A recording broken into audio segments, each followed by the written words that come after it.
Welcome back, everybody, to the Renaissance Humanism podcast. Today's podcast, I'm going to talk about the European Union, why it needs to change, and how the European Union was created, and what its origins are. The origins of European Union was founded upon the principles of peace and to prevent other European nations, as part of the European Union, from engaging in total warfare, engaging in interstate conflict. Europe, since the fall of the Roman Empire, particularly the Western Roman Empire in 476 AD, European nations have been in a state of conflict. They've been fighting for dominance, either regional dominance or European dominance, since the fall of the Roman Empire. And throughout Europe's history, regional powers have emerged. In Western Europe, it was predominantly the French. In German Europe, it was the Holy Roman Empire, and it was the German states that emerged as Austria, Austria-Hungary, and Prussia that dominated Central Europe. In Eastern Europe, there was the Russians and there was the Poland, and in Southern Europe, there was Spain and the Italian city-states, each fighting for domination and control over their regions. And over time, within these regions, one region will become powerful enough to try and dominate the entire continent of Europe. In the late 17th century and 18th century, Europe was threatened by Louis XIV, and that restarted the Hundred Years' War between, well, the Second Hundred Years' War or the Third Hundred Years' War. I'm not going to get into issue with that, so for the sake of historical convenience, and to keep things brief, I'm just going to call it the 600 Years' War between England and France. That was waged from 1688 until 1815. In this conflict, both nations are fighting for supremacy over Europe. But in England's case, England was opting towards a maritime empire, but the French were opted for building an empire in continental Europe. That's why in the 18th century, France spent 45 years out of 100 years at war with its neighbours, including England, particularly the former Spanish Netherlands or the United Provinces, so that's the Dutch states. And that began the European wars that would dominate Europe for the next 3 centuries. Though it did happen before several times in European history. I'm trying to keep this more precise, but the true pan-European conflict, could argue, began in the 16th century between the Habsburgs and the Valois dynasty. The Habsburgs, on paper, they controlled most of the Spanish peninsula. They controlled central and northern Italy as part of the Holy Roman Empire and Austria-Hungary. So they dominated most of Europe. Their chief rivals was the King of France. These were the Valois dynasty. They ruled France from 1328 to 1589. And that dynasty controlled France because France at the time was more of a centralized kingdom. It used Roman law to state become more centralized, and it could use its resources. It was the most populous nation in Europe at around about 25 million.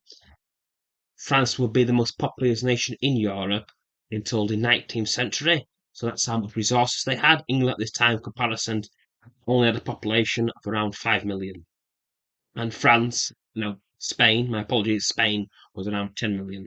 So that was the first big European conflict between these two great powers in Europe over domination. And then, as I said previously, there was one with Louis XIV.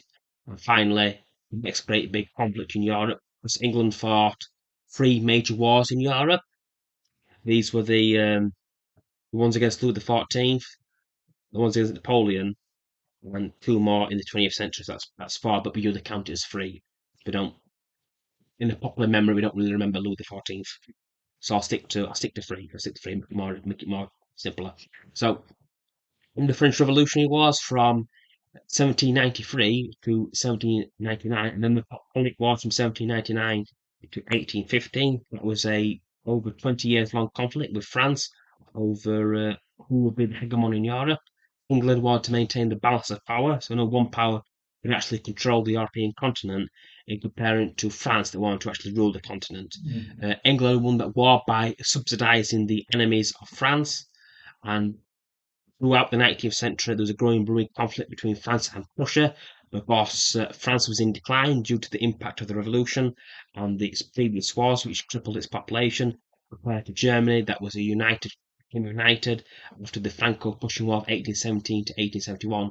It's meant that between the Germans and the French, a new conflict was going to emerge between those two, because France was declining power, Germany was the rising power, and that's why the two world wars in 1914 to 1918 and from 1939 to 1945 was partly caused by due to the rise of power to become the hegemon of Europe, and the French and the British trying to maintain a balance of power in Europe.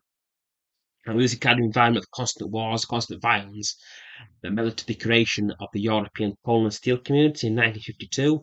The idea of that community was to take away nations' abilities to actually wage war with their neighbours by controlling the coal and steel and create economic independence.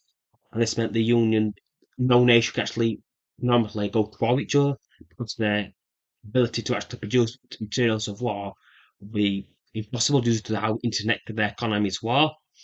But with this issue, the European Union, how it was created first in 1952, and then the European Economic Community in 1956, and finally what we call the European Union itself, part of the Maastricht Treaty in 1903, was to create a union of economies. It didn't create a united foreign policy or a true federalist system. It's very much a bastardized system of federalism, because the 28, now 27 members all possess a veto. So if any state wants to pursue a foreign policy or develop a European military, and one member doesn't want this or agrees with the foreign policy, that can be vetoed. So it's not a united political entity. And for it to change, for Europe to be united against the Russian Federation, all potential threats, as well as deal with the migrant crisis, it needs a united foreign policy, a united military, and a united vision. That is not going to happen, because that's not how the actual union was created. It was created as a means to create peace within each state, not to be an actual independent player around the world. And that's why it's very unlikely that reform will happen, because it doesn't benefit the politicians within each member state, because it'll weaken their own power and have to respect to a higher authority, which just doesn't exist in Europe. It's not like the United States, where the president can give out he can use his presidential powers to pass laws or have a united foreign policy. It's not a true federalist system. And that's why it's very unlikely that the European Union would change. Some sort of new organisation would need to be created, as well as the political will. And it's very unlikely. I hope this answers the question of why Europe needs to change, how the European Union was created. It wasn't created as a means to create one state in Europe. It was created as a means to prevent war, intercontinental war between its powers, both local and regional. If you have any questions, please leave it in the comment section. Please let me know what you think, and please let me know how you found the video quality. If there's anything poor quality, or if you think I need to start altering the way that I dress, because I'm looking at this camera now, I kind of look like I'm homeless.